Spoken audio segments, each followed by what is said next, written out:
हिंदी वाक्य प्रतियोगिता में शामिल होने के लिए एकत्र हुए हैं। तो जो मेरा विषय है वो है हिंदी भाषा के विकास में साहित्य का योगदान। हिंदी हो या कोई भी भाषा हो, अगर उसका विकास और उत्थान होना है तो साहित्य का योगदान होना बहुत जरूरी है।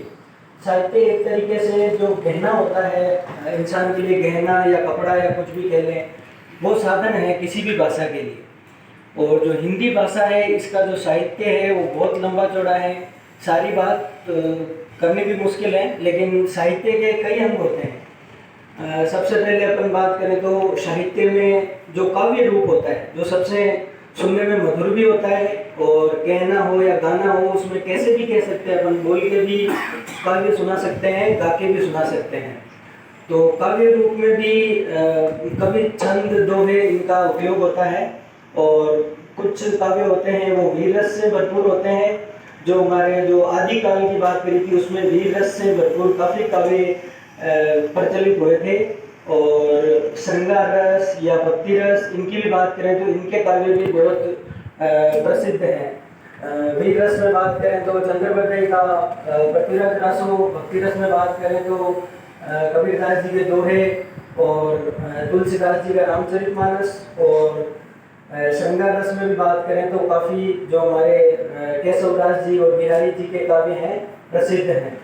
और जो पद्य जो रूप होता है साहित्य का, उसमें कई पार्ट होते हैं। जो सबसे नॉर्मल बात करते हैं तो जो कहानी होती है, कहानी में जो कहानी का उपयोग इसलिए ज़्यादा है क्योंकि कहानी पढ़ने में रुचिपूर्ण होती है। तो जो पाठक होता है वो रुचि से पढ़ भी लेता है, और उसके साथ लेखक है वो पाठक को एक जिंदगी की वास्तविकता से वो करवाता है कि आप पढ़ने के साथ साथ एंजॉय, मनोरंजन भी होता है और कुछ सीखता भी है। और जो उपन्यास होता है वो एक कोई गहरा विषय होता है, उस पर लिखा जाता है।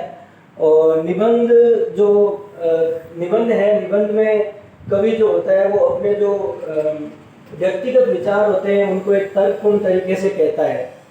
और नाटक इसका पार्ट होता है। नाटक में जो संवाद और अभिनय के तहत कोई बात को कहा जाता है, कोई सामाजिक मुद्दा हो चाहे कैसा भी मुद्दा हो, उसको आप अच्छे संवाद और अच्छे अभिनय के साथ अच्छे से पाठक हो या कोई भी व्यक्ति विशेष हो, उसको आप वो बात कह सकते हैं।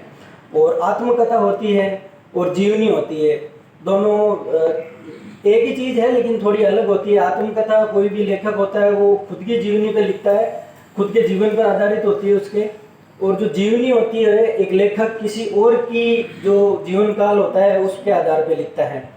और जो लोकगीत है हमारे, लोकगीत जैसे असम का बिहू हो गया, अपने लंगा गायक हो गए राजस्थान के, और जो फड़वाचक होते हैं जैसे तेजा जी की फड़ हो गई, बाबू जी की हो गई, बाबू जी की हो गई, समझ आता हूँ। ये इनके माध्यम से भी जो साहित्य है वो लोगों के घर घर तक पहुँचता है। कुछ ऐसे क्षेत्र जहाँ पर जो आधुनिक चीज़ें होती है वो नहीं पहुँचती, वो किताबें नहीं खरीद सकते, लेकिन लोकगीत और जो ये फड़ वाचन है इनके माध्यम से साहित्य और जो हमारी हिंदी भाषा है वो घर घर तक पहुँचती है।